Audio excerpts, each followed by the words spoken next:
les préparatifs des examens nationaux. Le président de la République, lors du dernier conseil des ministres, a demandé au ministère des Travaux publics de procéder au curage des caniveaux afin de permettre aux élèves qui ont des examens à passer à les faire dans les meilleures conditions.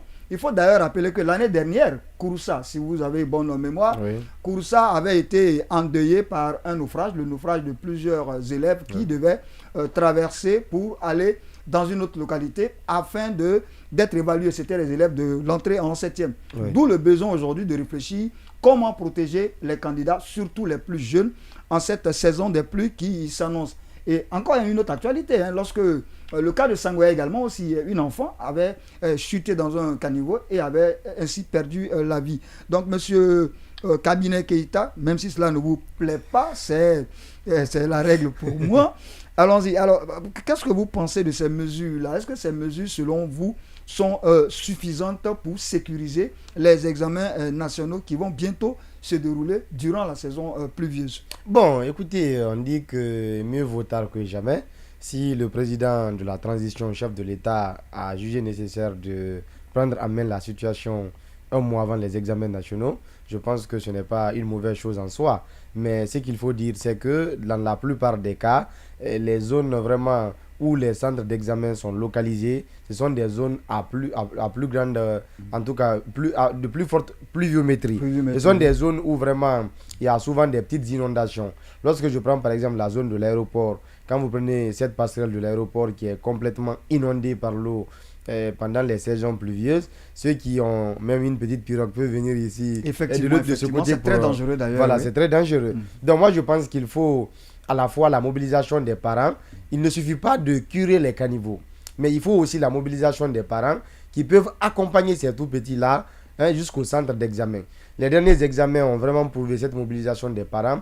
Et cette année, en tant qu'observateur des examens nationaux, je pense que les parents doivent davantage se mobiliser. Mais au-delà de ça, moi je propose par exemple que les bus en tout cas les bus de transport public, de transport public soient mobilisés pour, n'est-ce pas, permettre à ce que les élèves puissent rallier les centres d'examen. Maintenant, à l'intérieur du pays, les quelques bus qui ont été affectés au transport des étudiants peuvent être aussi réquisitionnés. Et toutes les bonnes volontés qui peuvent aider par-ci et par-là pour que les élèves puissent être évalués de façon très prudente, que cela soit fait vraiment dans l'intérêt de ces enfants. Parce que ça craint beaucoup pour les enfants qui sont au CM2. Parce qu'ils sont pour la plupart des enfants entre 10 et 11 ans. Et rarement vous trouvez des enfants de 12 ans en classe de 6e année, même si actuellement vraiment ce sont des enfants un peu émancipés, mais quand même il faut leur accorder vraiment cette assistance-là. Et qu'est-ce qu'il faut dire au ministère des Travaux publics? En fait, ce n'est pas de curer les caniveaux de façon superficielle et à laisser les ordures en bordure, voilà, de laisser les ordures ou la boue en bordure vraiment de ces caniveaux-là. Il faut curer et évacuer en même temps ces déchets et pour que la chaussée soit libre. Oui, parce que parfois, lorsque les caniveaux sont curés, le sable qui est mis à côté revient encore dans... C'est un peu comme si c'est un travail nul qui avait été fait. Voilà, donc on sort de l'argent pour curer et voilà, les résultats escomptés ne sont pas là. C'est ce qui est vraiment dommage dans cette situation. Vraiment, nous saluons cette mesure-là, mais que ça ne soit pas en fait un feu de paille. Nous souhaitons que les actes suivent, n'est-ce pas, cette annonce et que ça ne s'arrête pas que là. Vraiment, tout ce que nous voulons, c'est que, surtout dans les zones à grand risque. Par exemple, à l'époque où le professeur Bano était encore ministre, ils avaient identifié en fait des zones vraiment où il y avait des fleuves, où il y a des fleuves en fait, où en tout cas la traversée est un peu plus difficile pour les candidats. Donc c'est de voir, est-ce qu'il faut localiser ces centres d'examen? S'il faut les localiser, il faut faire l'état des lieux, en même temps informer les candidats. Donc identifier de nouveaux centres d'examen par exemple. De nouveaux centres d'examen. Beaucoup plus proches de ces enfants. Exactement. Pour trouver des centres d'examen où les enfants n'ont pas besoin de traverser des cours d'eau qui peuvent voilà, parce que je ne sais pas trop quelle est la méthodologie en fait de la direction des examens et concours scolaires dans la répartition des candidats. Mais normalement, on devrait trouver une distance vraiment approximative pour dire que oui, tel candidat doit être au moins, son école d'origine doit être au moins à tel kilomètre du centre d'examen. Surtout pour les tout petits. Voilà, on peut définir ça par exemple à 2 km, à 1 km. Par exemple, les candidats qui sont dans la zone de Bessia, Hein, ils peuvent être évalués par exemple dans les centres de proximité, mais en renforçant la sécurité, parce que dans les années antérieures, nous avons toujours dénoncé le fait qu'il y a eu vraiment des regroupements par-ci, par-là autour des centres d'examen, ce qui facilitait l'infiltration des traités, oui, etc., mais etc. néanmoins, quand même, vous avez souligné un élément au-delà du curage des caniveaux, Oui. qui est une des solutions, mais il faut aussi, surtout, la mobilisation des parents d'élèves. Il faudrait que les parents d'élèves accompagnent les enfants Exactement. dans les différents centres Exactement. d'examen, même s'ils ne vont pas rester à proximité. Ouais. Et surtout, même que les parents prennent des mesures aussi pour pouvoir ramener les enfants à la maison après Exactement. les épreuves. Donc, Exactement. que les parents soient suffisamment informés sur le début des épreuves et la fin des épreuves afin de pouvoir ramener les enfants. Je pense que aussi on pourrait éviter des situations malencontreuses. Oui, même ce Vali, moi je voudrais souligner un dernier aspect, c'est vraiment cette indiscipline que nous voyons dans la circulation, souvent lorsque vraiment nous sommes en période d'examen. Effectivement, Voilà, effectivement. une rue extraordinaire des mototaxis, je n'ai rien contre ses amis, parce que nous sommes ensemble des amis au quartier et tout, ces jeunes qui se battent Oui, mais vraiment il y a pour une gagner leur imprudence, vie. il faut le reconnaître. Voilà, mais il y a une certaine imprudence qu'il faut vraiment corriger. Donc il faut mettre à contribution à la fois la police routière et vraiment toutes les autres entités, parce que je voudrais aussi signaler que les années antérieures, nous avons par exemple eu des initiatives avec d'autres ONG, n'est-ce pas, pour faire traverser les élèves sur la route. Je pense que cette initiative va continuer, surtout avec d'autres plateformes de la société civile, mais de toutes les façons, il faut aussi sensibiliser à ce qu'il y ait une certaine prudence, il y ait une certaine discipline dans la circulation. Cela va aussi vraiment de soi, parce que c'est la sécurité des enfants qui compte entièrement dans cette situation. Bien sûr, je crois que c'est cet élément que nous avions signalé en début de mission, cette imprudence des chauffeurs, que ce soit des chauffeurs de véhicules ou des motocyclistes. Les accidents sont devenus très récurrents, donc il va de soi que chacun se mobilise afin que ces examens nationaux se passent dans les meilleures conditions et que les candidats puissent rentrer dans leur famille sains et saufs. Alors il y a un deuxième volet que nous devons aborder aussi dans cette problématique de la préparation des examens nationaux, c'est le démarrage bientôt des cours de révision et des programmes qui sont en train d'être achevés. Alors la plupart des programmes d'enseignement, d'enseignement apprentissage sont pratiquement terminés.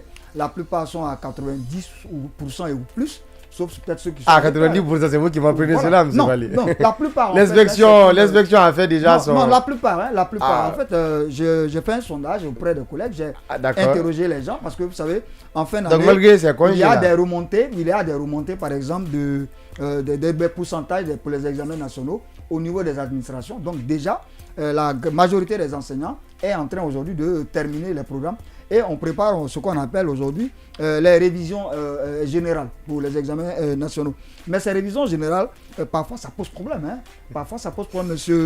Monsieur Keita, si vous vous rappelez un peu, à l'époque de Kao Carré, il y avait eu ce qu'on appelait les internats. Oui. Les internats, et parfois ça n'a pas toujours été, comment est-ce qu'on appelle ça, reluisant.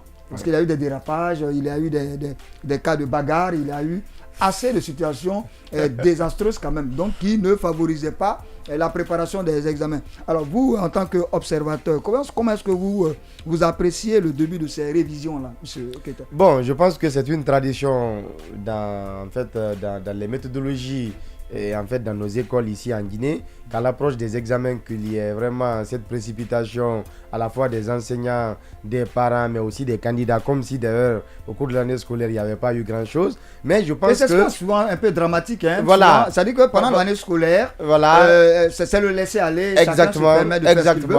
Et quand les examens approchent, et tout le monde s'est rué vers les cours de révision. Donc c'est cette euphorie que je ne comprends pas trop dans la méthodologie des écoles, mais c'est trop souvent, n'est-ce pas, le dogme qu'on entretient à l'approche des examens pour dire que non, c'est lors des semi-internats, c'est lors des internats qu'on peut avoir des sujets, on peut avoir quelques petites indiscrétions vraiment sur des épreuves qui arriveraient. Aujourd'hui, la fuite est jugulée. Non, même s'il faut relativiser aussi vraiment ce que vous appelez la être jugulée. Mais je pense qu'en tout état de cause, M. Valli, il est toujours important de mieux encadrer les candidats. Mais la question que je me pose... Et qu'on n'attende pas la période des examens pour un encadrement rapproché. Exactement. Ce que je me demande, est-ce que vraiment ces semi-internats ont vraiment de l'impact réel sur ces élèves? Parce que le plus souvent, M. Valli, lors de ces semi-internats ou lors de ces internats, on a assisté vraiment à du vagabondage. dans les écoles. Donc je pense que le ministère de l'enseignement préuniversitaire, à travers les inspections, devrait avoir un regard direct, n'est-ce pas, sur ces semi-internats. Parce que le plus souvent, je pense que c'est une moisson vraiment fructueuse pour les écoles qui réclament de l'argent par-ci, par-là.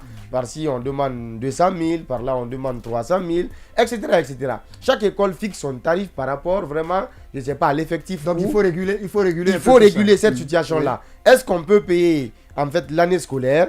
On peut payer l'année scolaire et encore payer les semi-internats. C'est une grosse question que je me pose. En fait, c'est un problème juridique qui se pose parce que le contrat qui lie les parents et aux écoles, c'est toute l'année scolaire, c'est-à-dire les 9 mois, c'est-à-dire jusqu'à la fin des examens nationaux. Mais de là encore à demander des pécules par-ci, par-là, ça pose une véritable problématique. Maintenant, l'autre chose, est-ce que l'exécution des programmes est en phase avec la compréhension des cours? C'est une grosse question que je me pose aujourd'hui. Parce qu'il y a suffisamment d'interruptions. En tant qu'acteur de la pratique de classe, en tant qu'acteur de la pratique de classe, je me pose cette question. Parce que s'il y avait une certaine capitalisation et vraiment des efforts au cours de ces 8 mois ou de ces 7 mois que nous avons connus, est-ce qu'on aurait besoin vraiment d'aller au-delà de 18h ou de 17h dans ces révisions? Moi, je pense surtout les révisions nocturnes. Les révisions nocturnes. Il est important, par exemple, que les révisions se limitent à 16h30 ou à 17h et à 17h. Oui, pour ne pas mettre quand même parfois en danger les enfants. Voilà, parce que vous savez très bien, comme la direction de la lentille divergente, certains élèves, voilà, au retour vraiment de l'école, prennent d'autres directions qui ne sont pas celles forcément de la maison. Donc moi, je sais que je peux vraiment conseiller aux écoles, c'est de pouvoir vraiment adopter une méthodologie commune. Vraiment, par exemple, pour les sciences littéraires, il faut adopter une méthodologie commune de traiter de sujets. Voilà, c'est-à-dire c'est des choses sur lesquelles il faut travailler en amont. Ce qui peut vraiment permettre aux élèves de savoir, oui, nous sommes à 8 mois, je suis capable de m'auto-évaluer et je suis capable à 90% d'affronter les sujets aux examens nationaux. Mais c'est des choses qui manquent vraiment à nos écoles. Mais tout ce qu'on peut dire, c'est que les choses se passent dans les règles de l'art et que nous partions vers les examens nationaux avec des élèves confiants, avec des élèves qui sont capables vraiment d'affronter les sujets dans la sérénité et dans l'esprit, n'est-ce pas, qui soit contre la corruption et contre la fraude à ces examens. Et d'ailleurs, cette corruption et cette fraude, on en reparlera dans le second thème. Mais avant, il faut donc lancer cet appel aux écoles, lancer cet appel aux parents d'élèves.